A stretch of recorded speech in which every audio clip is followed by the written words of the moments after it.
Hi friends, welcome back to my channel. Interesting వీడియోల కోసం నా ఛానల్ ను సబ్స్క్రైబ్ చేసుకోండి. పక్కనే ఉన్న బెల్ ఐకాన్ ని ప్రెస్ చేయడం ద్వారా నేను అప్లోడ్ చేసే లేటెస్ట్ వీడియోలు నోటిఫికేషన్ ద్వారా పొందండి.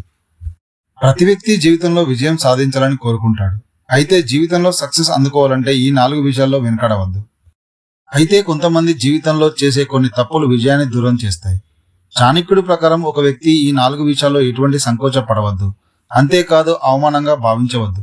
కొన్ని చోట్ల సంకోచిస్తే తాను అనుకున్నట్లు జీవించలేడు. కనుక చాణక్యుడు చెప్పిన ఆ 4 విషయాలు ఏమిటో ఇప్పుడు తెలుసుకుందాం. అందరూ ఒకేలా ఉండరు. ఒక్కొక్కరు ఒక్కోలా భిన్నంగా ఉంటారు. కొంతమంది తమ మనసులో మాటను సూటిగా చెప్పగలిగితే వ్యక్తిత్వం కలిగి ఉంటారు. మరికొందరు సంకోచిస్తారు.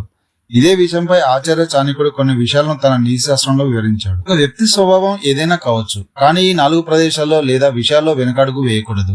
ఈ విషయాలపై సూటిగా మాట్లాడే వ్యక్తి తన జీవితంలో విజయం సాధించగలని పేర్కొన్నాడు. మొదటిది, డబ్బు అప్పుగా ఇస్తే. ఆచార్య చాణక్యుడు ప్రకారం సంపదకు సంబంధించిన విషయాల గురించి ఎప్పుడూ సిగ్గుపడకూడదు. ఎవరికైనా మీ నుంచి డబ్బుని అప్పుగా తీసుకున్నట్లయితే ఆ అప్పును తిరిగి అడగడానికి వెనుకాడుగు వేయవద్దు. మీరు మీ డబ్బు అడగడానికి సంకోచిస్తే మీరు నష్టాలను ఎదుర్కోవాల్సి ఉంటుంది. ఎవరితోనైనా వ్యాపారం చేస్తుంటే వారితో స్పష్టంగా వ్యవహరించడం నేర్చుకోండి. మొహమాటానికి వెళ్తే నష్టాలని పొందవలసి ఉంటుంది. రెండవది, ఆహారం తీసుకోవడంలో సంకోచం వద్దు. ఎవరైనా సరే ఆహారం తినే విషయంలో సిగ్గుపడవద్దు.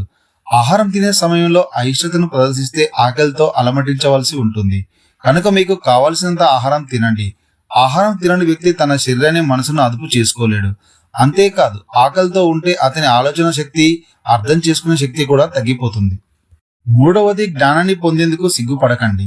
తెలియని విషయాల గురించి తెలుసుకోవడానికి ఎప్పుడూ వెనుకడుగు వేయకూడదని చాణక్యుడు చెప్పాడు. జ్ఞాన సముపార్జన ద్వారానే సమాజంలో సత్సంబంధమైన జీవితాన్ని నిర్మించుకోవడం సాధ్యమవుతుంది. మంచి విద్యను పొందాలనుకుంటే ప్రతి విషయాన్ని నేర్చుకోవాలి.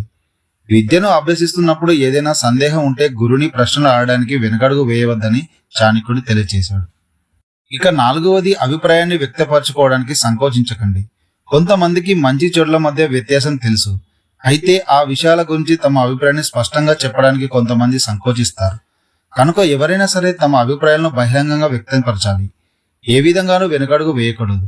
చాణక్య నీతి ప్రకారం సిగ్గుపడి 10 మంది ముందు తమ ఆలోచనలు వెల్లడించకుండా మనసులో పెట్టుకున్న వారు జీవితంలో ఎప్పటికీ ముందు సాగలేరని చాణక్యుడు తెలియజేశాడు. సో ఈ చాణక్యుడు చెప్పిన ఈ 4 సూత్రాలను పాటించి జీవితంలో అందరూ విజయాన్ని సాధించాలని కోరుకుంటున్నాను. మరిన్ని వీడియోల కోసం నా ఛానల్ సబ్స్క్రైబ్ చేసుకోండి.